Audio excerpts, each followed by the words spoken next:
அன்புள்ள மதச்சார்பற்ற முற்போக்கு கூட்டணி கட்சிகளின் வேட்பாளர்களை ஆதரித்து நடைபெறக்கூடிய இந்த மாபெரும் பொதுக்கூட்டத்திற்கு தலைமையேற்று தொடக்கத்தில் அனைவரையும் வரவேற்று மகிழ்ந்திருக்கக்கூடிய விருதுநகர் தெற்கு மாவட்ட கழகத்துடைய செயலாளர் மாண்புமிகு அமைச்சர் KKSSR ராமச்சந்திரன் அவர்களே, முன்னிலை பொறுப்பை ஏற்றுள்ள விருதுநகர் வடக்கு மாவட்ட கழகத்துடைய செயலாளர் மாண்புமிகு அமைச்சர் திரு தங்கம் தென்னரசு அவர்களே, நாடாளுமன்ற உறுப்பினர் திருமதி ராணி ஸ்ரீகுமார் அவர்களே, முன்னாள் நாடாளுமன்ற உறுப்பினர் தம்பி தனுஷ்குமார் அவர்களே, சட்டமன்ற உறுப்பினர் திரு சீனிவாசன் அவர்களே, தோழமை கட்சிகளை சார்ந்திருக்கக்கூடிய மாவட்ட கழகத்துடைய செயலாளர்களே, மாவட்ட பொறுப்பாளர்களே, தலைமை கழகத்தினுடைய நிர்வாகிகளே, விருதுநகர் மாவட்ட கழக நிர்வாகிகளே, மதச்சார்பற்ற முற்போக்கு கூட்டணியில் அங்கம் ஏற்றிருக்கக்கூடிய பெரியோர்களே, முன்னோடிகளே, பத்திரிகை மற்றும் ஊடகத்துறை சார்ந்த நண்பர்களே, வணக்கத்திற்குரிய வாக்காளர் பெருமக்களே, என் உயிரோடு கலந்திருக்கக்கூடிய தலைவர் கலைஞர் அவர்களின் உயிரினும் உயிரான அன்பு உடன்பிறப்புகளே, உங்கள் அனைவருக்கும் என்னுடைய அன்பான வணக்கம். சிவகாசி பட்டாசானாலும் விருதுநகர் தான், சாத்தூர் பலகாரமாக இருந்தாலும் விருதுநகர் தான், திருவல்லிபுத்தூர் பால்கோவாக இருந்தாலும் விருதுநகர் தான், பரோட்டாவாக இருந்தாலும் விருதுநகர் தான், தீப்பெட்டி ஆனாலும் விருதுநகர் தான், கேலண்டர் ஆனாலும் விருதுநகர் தான். உங்களை குட்டி ஜப்பான்னு சும்மாவா சொன்னாங்க? மொத்தத்தில் சுறுசுறுப்புக்கு பெயர் பெற்ற மக்கள் வாழுகிற மாவட்டம் தான் இந்த விருதுநகர். அப்படிப்பட்ட விருதுநகர் மாவட்டத்திற்கு தான் உங்களை நாடி வந்திருக்கிறேன். இப்படி ஓயாம உழைக்கிற உங்களை பார்த்து நானும் கொஞ்சம் எனர்ஜியை பூஸ்ட் பண்ணிக்கலாம், ஏத்திக்கலாம் அப்படின்னு விருதுநகருக்கு வந்திருக்கிறேன். விருதுநகர்னு சொன்னால வீரத்தியாகி சங்கர்லிங்கம் மறக்க முடியுமா? நமது தாய் நிலத்தை தமிழ்நாடுன்னு வாய் நிறைய நெஞ்சம் நிறைய பெருமை பொங்க அழைக்கணும்னு போராடி அதுக்காக உயிரை தந்தவர் சங்கர்லிங்கனார் அவர்கள். அவர் மட்டுமா? ஈரோடு என்றால் தந்தை பெரியார், காஞ்சி என்றால் பேரறிஞர் அண்ணா, திருவாரூர் என்றால் தலைவர் கலைஞர் என்பதை போல விருதுநகர் என்றால் பெருந்தலைவர் காமராசர். அவருடைய மண் இது. அரசியல் கடந்த தனிப்பட்ட முறையிலையும் எனக்கு அவர் மேல மிகுந்த மரியாதை உண்டு. உடல்நலம் பாதிக்கப்பட்டிருந்த நிலையில என்னுடைய திருமணத்திற்கு நேரில் வந்து வாழ்த்தினவர் ஐயா காமராஜர் அவர்கள். அதை என்னால எப்பவும் மறக்க முடியாது. பெருந்தலைவர் காமராஜருடைய பிறந்த நாள ஜூலை 15 கல்வி வளர்ச்சி நாளா கொண்டாடப்பட வேண்டும் என்று தலைவர் கலைஞர் அவர்கள் ஆணையிட்டு இப்ப வர அதை கடைபிடிக்கப்பட்டுக் கொண்டிருக்கிறது என்பது உங்களுக்கு எல்லாம் தெரியும். அப்படிப்பட்ட தமிழ்நாட்டு மாணவர்களுடைய கல்வி கண்ணை திறந்த பச்சை தமிழர் காமராஜர் அவர்களுடைய விருதுநகருக்கு நான் வந்திருக்கிறேன். தமிழ்நாட்டினுடைய பல பகுதிகளுக்கும் பிரச்சாரத்திற்காக நான் போயிட்டு வந்திருக்கிறேன். அவங்க எல்லாம் திராவிட மாடல் 2.0க்கு டபுள் ஓகே சொல்லிட்டாங்க. விருதுநகர் மக்களான திராவிட மாடல் ஆட்சி உருவாக வேண்டும் என்று நீங்க சொல்லணும். தயாராகிட்டீங்களா? தயாராகிட்டீங்களா? நீங்களும் ரெடியா? நன்றி. அதுக்கு இங்க நிக்கிற நம்ம மதச்சார்பற்ற முற்போக்கு கூட்டணி வேட்பாளர்களை நீங்க வெற்றி பெற வைக்கணும். முதல்ல அருப்புக்கோட்டை சட்டமன்ற தொகுதி நமது வெல்லும் வேட்பாளர் மாண்புமிகு அமைச்சர் KKSSR ராமச்சந்திரன் அவர்கள். மக்கள் தலைவர் எம்ஜிஆர் அவர்களால அடையாளப்படுத்தப்பட்டவர்.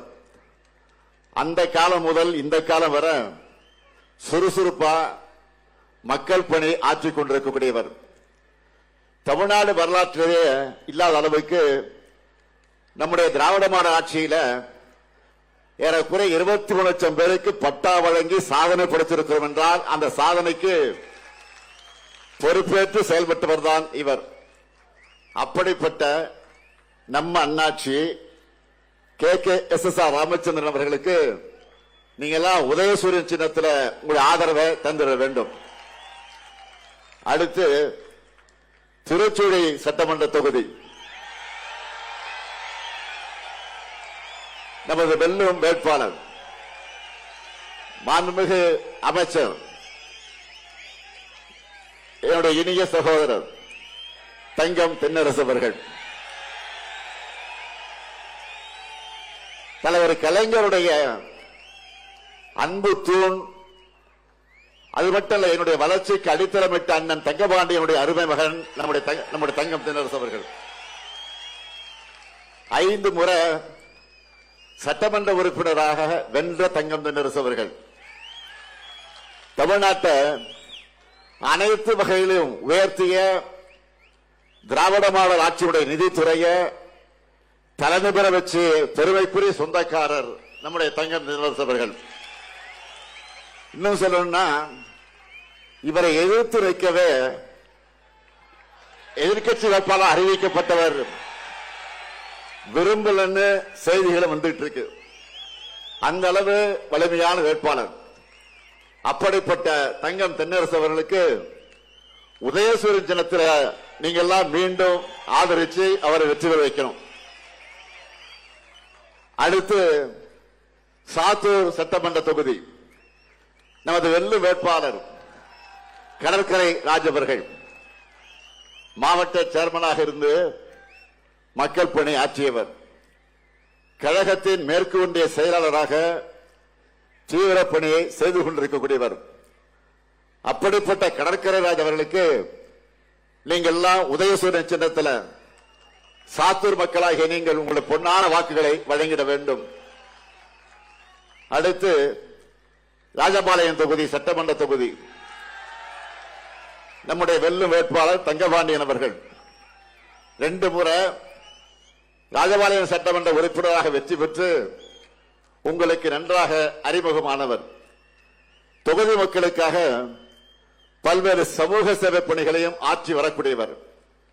ராஜபாளைய மக்கள் விரும்பக்கூடிய தங்கபாண்டியனுக்கு நீங்கள் எல்லாம் உதயசூரியன் சின்னத்தில் உங்கள் பொன்னான வாக்குகளை அளிக்க வேண்டும். அடுத்து விருதுநகர் சட்டமன்ற தொகுதி நமது கூட்டணி தோழமையான தேசிய முற்போக்கு திராவிட கழகத்தை சார்ந்த என்னுடைய அன்பு தம்பி விஜய பிரபாகரன் அவர்கள், என்னுடைய ஆர்வி நண்பர் பெருமதிப்பிற்குரிய கேப்டன் விஜயகாந்த் மற்றும் அன்பு சகோதரி பிரேமலதா விஜயகாந்துடைய அன்பு மகன்தான் இங்கே வேட்பாளராக நிற்கிறார். தேமுதிகவினுடைய இளைஞரணி செயலாளராக துடிப்போடு செயல்பட்டுக் கொண்டிருக்கக்கூடியவர். அவருக்கு நீங்கள் எல்லாம் முரசு சின்னத்தில் உங்களுடைய பொன்னான வாக்குகளை அளிக்கணும். தம்பி விஜய பிரபாகரனுக்கு வாக்கு கேட்கும் போது என்னுடைய நினைவுகள் எல்லாம் எங்கே செல்கிறது தெரியுமா?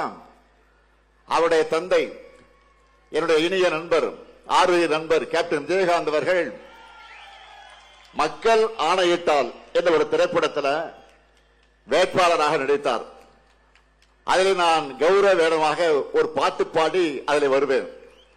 அது எதற்காக என்று சொன்னால், வேட்பாளராக நிற்கக்கூடிய விஜயகாந்த் ஆதரித்து நான் பாடுகிற பாட்டு. அந்த பாட்டு கூட என்னுடைய மனசுல ஆழமா இருக்கு. கலைஞர் எழுதிய பாட்டு தான். ஆற அமர கொஞ்சம் யோசிச்சு பாரு, அடுத்த வரும் தலைமுறைய சிந்திச்சு பாரு, ஏற இறங்க இப்படின்னு பாட்டு வரும். அப்படி இவருடைய அப்பாவுக்கு ஓட்டு கேட்டு திரைப்படத்தில் நடிச்சேன். இன்று அவருடைய அருமை மகனுக்கு முதலமைச்சரா இன்றைக்கு நேரடியாக வாக்கு கேட்க வந்திருக்கிறேன். ஆகவே தம்பி விஜயபிரபாகரனை பெருவாரியான வாக்கு வித்தியாசத்தில் வெற்றி பெற வைக்க வேண்டும் என்று உங்களை எல்லாம் நான் அன்போடு கேட்டுக்கிறேன். அடுத்து சிவகாசி சட்டமன்ற தொகுதி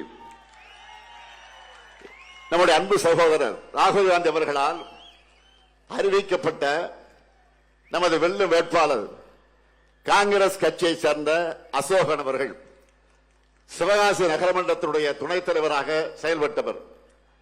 கடந்த முறை அதே தொகுதியிலே உங்களுக்காக பணியாற்றியவர். மீண்டும் அசோகனுக்கு கை சின்னத்தில் நீங்க உங்க பொன்னான வாக்குகளை திருவள்ளுவர் சட்டமன்ற தொகுதி நமது வெல்லும் வேட்பாளர் இந்திய கம்யூனிஸ்ட் கட்சியை சார்ந்த திரு மகாலிங்கம் அவர்கள் பத்தராய்ப்பு தாலுகாவினுடைய இந்திய கம்யூனிஸ்ட் கட்சியினுடைய செயலாளராக தோழர் மகாலிங்கம் அவர்கள் பணியாற்றிக் கொண்டிருக்கக்கூடியவர். இந்த வட்டாரத்து மக்களுக்காக தொடர்ந்து செயலாற்றி வரக்கூடியவர். களத்தில் தொடர்ந்து உங்களுக்காக போராடும் அவர் குரல் சட்டமன்றத்தில் ஒலிக்க தோழர் மகாலிங்கம் அவர்களுக்கு நீங்கள் எல்லாம் கதிர் அருவாள் சின்னத்தில் உங்களுடைய பொன்னான வாக்குகளை வழங்கிட வேண்டும். உங்ககிட்ட உரிமையா உங்கள ஒருத்தனா இந்த முத்துவேல் கருணாநிதி ஸ்டாலின் இந்த 7 மதச்சார்பற்ற முற்போக்கு கூட்டணி வேட்பாளருக்கு நான் ஆதரவு கேட்கிறேன். வெற்றி உறுதியா? சத்தமா? இன்னும் சத்தமா? நன்றி. வெற்றி உறுதி ஆயிடுச்சு. எனவே வேட்பாளர்கள்லாம் உட்காரலாம். சீட்டு கொடுத்தாச்சு உங்களுக்கு, உட்காருங்க. அது மட்டும் இல்ல, மருது சகோதரர்கள் மாதிரி 2 வெயிட்டான அமைச்சர்களை உங்க மாவட்டத்துக்கு தந்து வளர்ச்சி பணிகளை இங்கே பல்வேறு காரியங்களை செஞ்சு தந்திருக்கிறோம் என்கிற பெருமித உணர்வோடு உங்க ஆதரவை நான் கேட்க வந்திருக்கிறேன். திராவிட மாடல் ஆட்சியினுடைய கடந்த 5 ஆண்டுகள்ல விருதுநகருக்கு செஞ்சிருக்கக்கூடிய சாதனைகளை சொன்னா நிச்சயமா சொல்ற அது ஒரு நாள் போதாது. அதனால சிலவற்றை மட்டும் நான் சொல்ல விரும்புறேன். திருச்சுழி மக்களுடைய நீண்ட நாள் கோரிக்கையை நிறைவேற்றி இன்னைக்கு புதிய பேருந்து நிலையம், சிவகாசி சிறுவலிவத்தூர் காலையில் இருக்கக்கூடிய சாட்சியாபுரத்தில் புதிய ரயில் மேம்பாலம், அருப்புக்கோட்டை மற்றும் ராஜபாளையம் அரசு மருத்துவமனைகள்ல புதிய கூடுதல் கட்டடங்கள், முடுக்கன்குளம் துணை மின் நிலையம், காரியாப்பட்டி மற்ற திருச்சூழி வட்டங்கள்ல கண்மாய்கள் அணைக்கட்டுகள் மேம்பாடு, காரியாப்பட்டி வட்டத்தில் தெற்காற்றின் குறுக்க புதிய அணை, பிளவக்கல் அணைப்பகுதியில் பூங்கா, மேற்கு தொடர்ச்சி மலையின் அடிவாரத்தில் இருக்கக்கூடிய சுற்றுலா தலமான சாஸ்தா கோயில் அருவி பகுதியில் மேம்பாட்டு பணிகள், இவை அனைத்துக்கும் மேலாக 40,000 பேருக்கு விருதுநகர் மாவட்டத்தில் பட்டா வழங்கப்பட்டிருக்கு. அது மட்டும் இல்ல, 1286 ஊரக குடியிருப்புகளுக்கு தாமிரபரணிய நீராதாரமாக கொண்டு கூட்டு குடிநீர் திட்ட பணிகள், இருக்கன்குடி மாரியம்மன் திருக்கோயில்ல 66 கோடி ரூபாயில அந்த மதிப்பீட்டில் திருப்பணிகள், விருதுநகர்ல ஒருங்கிணைந்த ஆயத்தாடைகள் பூங்கா, திருச்சூழியில புதிய சிப்காட் தொழிற்பூங்கா மற்றும் உணவு பூங்கா, அருப்புக்கோட்டை மருத்துவமனை மாவட்ட தலைமையிட மருத்துவமனையாக மேம்படுத்தக்கூடிய பணிகள், ராஜபாளையம் வட்டம் ஐயன்கொல்லன் கொண்டான்ல 25 ஏக்கர்ல 15 கோடி ரூபாய் மதிப்பீட்டுல புதிய தொழிற்பேட்டை, திருவள்ளிபுத்தூர்ல புதிய பேருந்து நிலையம், திருத்தங்கல் பகுதியில போக்குவரத்து நெரிசலை சரி செய்ய அதை தவிர்க்க புதிய ரயில்வே மேம்பாலம் ஆகிய பணிகள் நடைபெற்று வருகிறது. திருச்சூழியில அரசு கல்லூரி வேணும்னு கேட்டீங்க, அந்த பணியும் தொடங்கியாச்சு. இன்னும் உங்களுக்கு என்ன வேணும்னாலும் சொல்லுங்க, விருதுநகருக்காக நிச்சயம் நான் செஞ்சு தருவேன் என்ற உறுதியை தெரிவிக்கிறேன். இதே போல சாதனைகளை எதையும் சொல்ல முடியாம அவதூறுகளையும் தரம் தாழ்ந்த பேச்சுக்களையும் நம்பி பரப்புரை செய்து கொண்டிருக்கிறார் யாரு? எதிர்கட்சி தலைவர் பழனிசாமி அவர்கள். பழனிசாமின்னு சொன்னா அது பொய், பித்தன் அப்படிதான் வரும். பழனிசாமி சொல்லிருக்கக்கூடிய பொய்களை ஒரு புத்தகமே போடலாம், அந்த அளவுக்கு பொய்களை சொல்லிக் கொண்டிருக்கிறார். 5 முறை முதலமைச்சராக இருந்த நம்முடைய தலைவர் கலைஞர் அவர்களை பற்றி பச்சை பொய்ய பேசின பழனிசாமிக்கு நான் நெல்லையிலே அதற்கு பதிலடி கொடுத்திருக்கிறேன். தான் சொன்ன ஒரு பொய்யிலிருந்து தப்பிக்க அடுத்தடுத்த பொய்களை கூச்சமே இல்லாம சொல்ல தொடங்கி இருக்கிறார். என்ன சொல்லுகிறார்? பெருந்தலைவர் காமராஜருக்கு நாம் இடம் தர மறுத்தோமா, அதேபோல அம்மையார் ஜானகி எம்ஜிஆர் அவர்களுக்கு இடம் தர மறுத்தோம்னு உளதை கூட்டி இருக்கிறார். சங்கை கூட்டணியில் சேர்ந்த காரணத்தால அவங்களை போலவே வாட்ஸ்அப் வதந்திகளை வாந்தி எடுத்துக்கிட்டு இருக்கிறார். பெருந்தலைவர் காமராஜர் மறைவுற்ற போது சொந்த மகனை போல உடனிருந்து இறுதி நிகழ்வுகளை செஞ்சவர் நம்முடைய தலைவர் கலைஞர் அவர்கள். காமராஜருடைய திருவுடல தேனாம்பட்டை காங்கிரஸ் மைதானத்தில் பொதுமக்கள் அஞ்சலிக்காக வைக்கலாம்னு சொன்னப்போ அவர் ஒரு கட்சிக்கு மட்டும் தலைவர் இல்ல, எல்லோருக்குமான தலைவர், முன்னாள் முதலமைச்சர் காரணத்தால ராஜாஜி மண்டபத்தில் தான் வைக்கணும்னு சொன்னவர் தலைவர் கலைஞர் அவர்கள். அவரை கிண்டி காந்தி மண்டபத்தில் தகனம் செய்ய முடிவெடுத்து நள்ளிரவு மழையில நனைஞ்சபடி இடத்தை தேர்வு செஞ்சார். அவர் போன கார் லைட்டை போட்டு இரவு மழை பெஞ்சுக்கிட்டு இருக்கு, அப்போ அந்த இடத்தை தலைவர் கலைஞர் தான் தேர்வு செஞ்சார். அது மட்டும் இல்ல, முப்படை வீரர்கள் தூக்கிட்டு வந்த பெருந்தலைவர் காமராஜருடைய உடலை வாங்கி பீரங்கி வண்டியில வச்சது யார் தெரியுமா? தலைவர் கலைஞரும் அன்றைய கர்நாடக முதலமைச்சர் தேவராஜ அரசு அவர்களும் தான். அதே திமுக அமைச்சராக இருந்த ராஜாராம் ஆகியோர் தான். தகன மேடைக்கு அருகே இந்திரா காந்தி அம்மையாரோடு கலைஞரும் இருந்தார். இதெல்லாம் வரலாறு. பழனிசாமி அவர்கள் சொன்ன பொய் உண்மைன்னா அந்த காலத்திலே இந்த பிரச்சனை சர்ச்சையாக இருக்கும் அல்லவா, பத்திரிகையில் செய்தியாக வந்திருக்கும். ஆனா அப்படி எதுவும் நடைபெறவில்லை. ஆனா தமிழ்நாட்டு காங்கிரஸ் தலைவர்கள் எழுதின புத்தகங்கள்ல கலைஞரை பற்றி புகழ்ந்துதான் இந்த விஷயம் குறித்து எழுதியிருக்கிறார்கள். அதே போல ஜானகி எம்ஜிஆர் அவர்கள் மறைந்த சில நாட்களிலேயே ராமாவரம் தோட்டத்தில் இருக்கக்கூடிய எம்ஜிஆர் இல்லத்துல ஜானகி எம்ஜிஆருடைய படத்தை திறந்து வச்சவர் தலைவர் கலைஞர். ஆர் வீரப்பன், ராமசாமி உடையார், வழக்கறிஞர் NC ராகவாச்சாரி ஆகியோரும் உடனிருந்த நிகழ்வு. சில காலம் மட்டுமே முதலமைச்சராக இருந்த ஜானகி எம்ஜிஆர் படத்தை அதிமுக தலைவர்களை கோட்டையில, முதலமைச்சர் பிரதமர் வரிசையா இருக்கும் பாருங்க, அந்த கோட்டையில கூட மாட்டல. ஆனா தலைவர் கலைஞர் தான் 1996ஆம் ஆண்டு ஆட்சிக்கு வந்த பிறகு கோட்டையில அவங்க படத்தை மாற்ற சொன்னார். அந்த அளவுக்கு மதிச்சார். ஆனால் முந்தா நாள் அடிச்ச காத்துல முதலமைச்சராகி மக்களால் தூக்கி எறியப்பட்ட பழனிசாமிக்கு இதெல்லாம் தெரியுமா?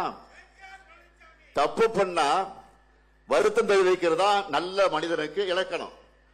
அதை விட்டுட்டு மேலும் மேலும் பொய்களை சொன்னால் பழனிசாமி இன்னும் அசிங்கப்பட்டு தான் போவார். இப்ப புதுசா இன்னொரு பொய்ய சேர்த்திருக்காரு. என்னன்னா, அரசு ஊழியர்களை ஆசை வார்த்தை காட்டி திமுக அரசு ஏமாத்திடுச்சு என்று பழனிசாமி பேசியிருக்கிறார்.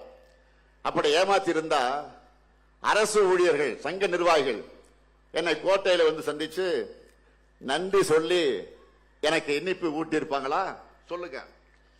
நிறைவேற்றவே முடியாதுன்னு சொன்ன அதை நாம செஞ்சிட்டோம். அதை தாங்கிக்க முடியாத கடுப்புல பழனிசாமி இப்படியெல்லாம் பேசிட்டு திரிகிறார். லட்சக்கணக்கான அரசு ஊழியர்களை நாங்க மகிழ்ச்சியில ஆழ்த்தி இருக்கிறோம். அரசு ஊழியர்களை ஆசிரியர்களை கொடுமைப்படுத்தி கொச்சைப்படுத்தி அவங்களுக்கு தர ஊதியத்தையும் இழிவுபடுத்தி பேசிய பழனிசாமிக்கு அவங்க கிட்ட இருந்து ஸ்வீட்டும் கிடைக்காது, அவங்களோட ஓட்டும் கிடைக்காது. இதான் உண்மை.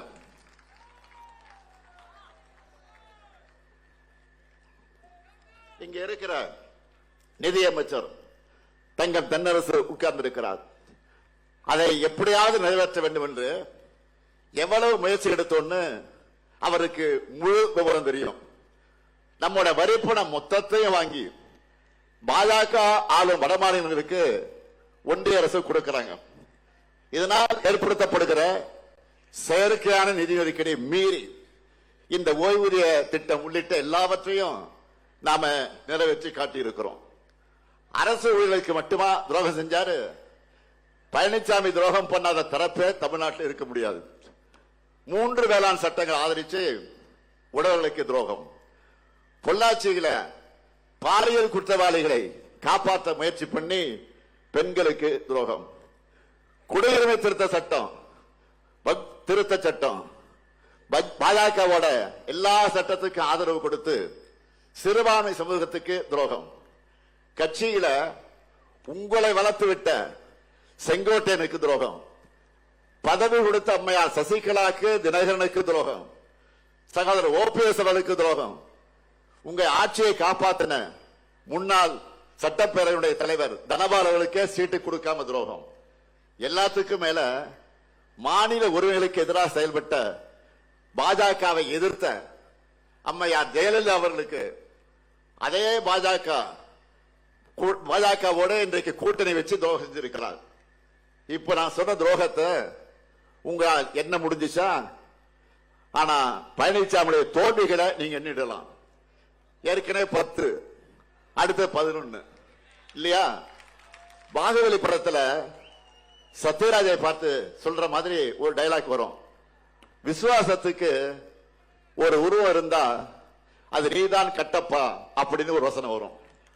அதுபோல துரோகத்துக்கு ஒரு உருவம் கொடுத்தா அது பழனிசாமி தான்.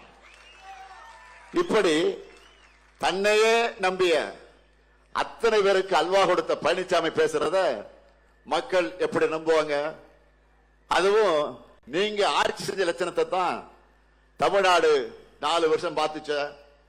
அதுக்கெல்லாம் முடிவு கட்டி 2021 ஆட்சிக்கு வருவதற்கு முன்பு சொன்ன வாக்குறுதிகள் எல்லாம் படிப்படியா நிறைவேற்றி மக்கள் நம்பிக்கை பெற்ற அரசு நம்முடைய திராவிட மாடல் அரசு. வெற்றி பெற்ற தொகுதி, வெற்றி பெறாத தொகுதி, வெற்றி பெற்ற மாவட்டம், வெற்றி பெறாத மாவட்டம் என்கிற எந்த பாகுபாடும் காட்டாம எல்லா பகுதிகளையும் வளர்த்தெடுத்து இருக்கிறோம். அதனாலதான் நகர்ப்புற உள்ளாட்சி தேர்தல் 2024 நாடாளுமன்ற தேர்தலில் தமிழ்நாடு முழுக்க முழு வெற்றிய மக்கள் நமக்கு கொடுத்தாங்க. இப்போ 2030 ஆண்டுக்குள்ள தமிழ்நாட்டை எப்படியெல்லாம் வளர்த்தெடுக்க போகிறோம்னு தொலைநோக்கு கொண்ட செயல் திட்ட அறிக்கையா திமுகவுடைய தேர்தல் அறிக்கையை வெளியிட்டிருக்க திமுகவுடைய தேர்தல் அறிக்கையை வெளியிட்டிருக்கிறான். அதாவது நம்ம சூப்பர் ஸ்டார களத்தில் இறக்கி நான் பிரச்சாரத்தில் இறங்கி இருக்கிறேன். ஒரு பாட்டு வரும், சூப்பர் ஸ்டார் யாருன்னு கேட்டா சின்ன குழந்தை சொல்ற பாட்டு ஞாபகம் இருக்கு அவங்களுக்கு? அந்த மாதிரி இது சூப்பர் ஸ்டார். இப்போ எல்லாரும் இதை தான் பேசுறாங்க. என்ன பேசுறாங்க? மகளிருக்கு மாதம் 1000 ரூபாய் உரிமை தொகை சொன்னோம். இன்னைக்கு இந்தியாவுக்கு மாடலா நம்ம கலைஞர் மகளிர் உரிமை திட்டம் மாறிடுச்சு.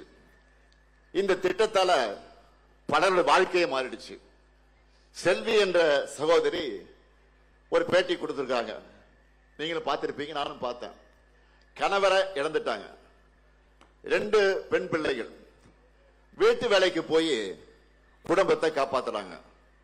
தினமும் ஒரு வீட்டை சுத்தம் பண்ணி பாத்திரங்கள் எல்லாம் கழுவி வைக்கணும்னா அது குறைஞ்சு 1 மணி நேரம் 2 மணி நேரம் ஆகிடும். இப்படி நிறைய வீடுகளுக்கு போய் வேலை பார்க்கணும், உடம்பெல்லாம் வலிக்கும். ஆனா இப்ப மாசம் 1000 ரூபாய் மகளிர் உரிமை தொகை கிடைக்கிறதுனால ஒரு வீட்டை குறைச்சிட்டேன்னு அவங்க சொல்றாங்க. வெறும் 1000 ரூபாய் இதை வச்சு என்ன பண்ண முடியும்னு கேட்டாங்களா? செல்வி போன்ற சகோதரிகளுக்கு தினமும் 1 மணி நேரம் ஓய்வை இந்த திட்டம் வழங்கி இருக்கு. இனி அந்த மகளிர் உரிமை தொகை மாசம் 1000 2000 ரூபாயாக அதிகப்படுத்தி வழங்கப்படும். தாய்மார்கள்லாம் ஹாப்பியா? தாய்மாரை கை கூட்டி ஹாப்பின்னு சொல்லுங்க. அதுக்கு ட்ரெய்லர் தான் கோடைக்கால சிறப்பு நிதி. அந்த நிதியை சேர்த்து அண்மையிலே கொடுத்த 5000 ரூபாய் வந்துச்சா இல்லையா? அதே போல மதுரையை சார்ந்த அர்ச்சனா என்கிற சகோதரி காலை உணவு திட்டத்தால பயனடைந்து கொண்டிருக்கக்கூடிய கதையை சொன்னாங்க. வசதி இல்லாத காரணத்தால ஒரு நாளைக்கு ஒரு வேளை தான் சமைப்போம், காலையில சமைக்க மாட்டோம். முன்னாடி எல்லாம் சாப்பிடாம பள்ளிக்கூடத்துக்கு போன என் பெண்ணுக்கு இப்போ காலை உணவு திட்டத்தால டைமுக்கு சூடான உணவு கிடைக்குது. அதுவும் சாம்பார்ல போடக்கூடிய காய்கறிக்காகவே விரும்பி சாப்பிடுறான். சிலம்ப போட்டி இருக்கு பாருங்க, அந்த சிலம்பம் போட்டியில கலந்துக்கிட்டு நிறைய பரிசுகள் எல்லாம் வாங்கிட்டு இருக்கிறார். நான் படிச்ச காலத்தில் இப்படி எல்லாம் ஒரு திட்டம் இருந்திருந்தா நானும் காலேஜுக்கு போய் படிச்சு பெரிய ஆளாகிருப்பேன் என்று நெகிழ்ச்சியோடு சொல்றாங்க. அந்த காலை உணவு திட்டத்தையும் அடுத்து அமைய உள்ள நம்முடைய ஆட்சியில இப்போ 5ஆம் வகுப்பு வரை தான் இப்போ. ஆனா நாம மீண்டும் வெற்றி பெற்று ஆட்சிக்கு வர்றப்போ 8ஆம் வகுப்பு வரை அந்த திட்டத்தை விரிவுபடுத்த இருக்கிறோம். இப்படி நம்முடைய ஒவ்வொரு திட்டத்துக்கு பின்னாடியும் ஒரு குடும்பம், ஒரு தலைமுறை, ஒரு ஊரே வளர்ச்சி அடைந்த கதைகள் நிறையவே இருக்கு. இளைஞர்களுக்கெல்லாம் கட்டணம் இல்லாமல் வேலைவாய்ப்புக்கான திறன் பயிற்சிக்கு வழங்க நான் முதல்வன் திட்டத்தை அடுத்த கட்டமா நான் முதல்வன் 2.0 செயல்படுத்த போறோம். அதே போல புதுமை பெண் தமிழ் புது திட்டத்தில் கல்லூரிக்கு போகக்கூடிய மாணவர்களுக்கு இப்ப மாதம் 1000 வழங்கிட்டு இருக்கோம் இல்லையா? இனி அதை 1500 ரூபாய் உயர்த்தி வழங்க போறோம். அது மட்டுமல்ல, மாணவர்களுக்கு 5 ஆண்டு காலத்துல வர இருக்கக்கூடிய 5 ஆண்டு காலத்துல 35 லட்சம் கல்லூரி மாணவர்களுக்கு லேப்டாப் கொடுக்க போறோம். முதியோர், மாற்றுத்திறனாளிகள், ஆதரவற்ற என எல்லோருக்குமான உதவித்தொகையும் டபுள் மடங்காக உயர்த்தி வழங்கப்பட இருக்கு. எல்லா சட்டமன்ற தொகுதிகளிலும் முதல்வர் படைப்பகங்கள் அமைக்க போறோம். இது நூலகம் மட்டுமல்ல, மீட்டிங் ரூம், ஆபீஸ் ரூம், அதிவேக இன்டர்நெட் வசதி, எல்லா வசதிகளும் கொண்ட கட்டடமாக முதல்வர் படைப்பகம் இருக்கும். தனியார்ல ஆயிரக்கணக்கான செலவாகிற வசதிகளை மிக மிக குறைந்த கட்டணத்தில் வழங்க போறோம். பால் கொள்முதல் விலைய லிட்டர் ஒன்றுக்கு 5 ரூபாய் உயர்த்தி வழங்க போறோம்.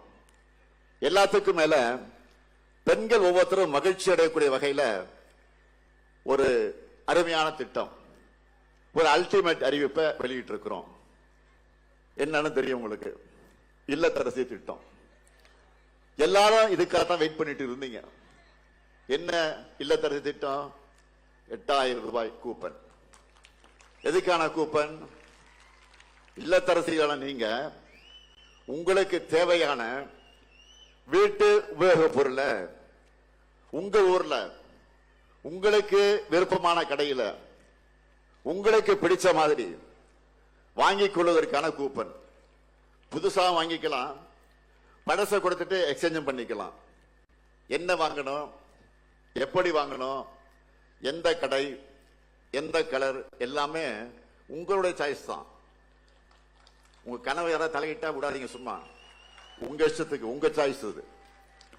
இந்த கூப்பனை கொடுத்து என்னென்ன வாங்கலாம், எதை விரும்பி கேட்கலாம். நீங்க washing machine, fridge, TV, grinder, mixie, microwave oven, மின்னடுப்பு போன்ற எந்த பொருளையும் நீங்க வாங்கிக்கலாம்.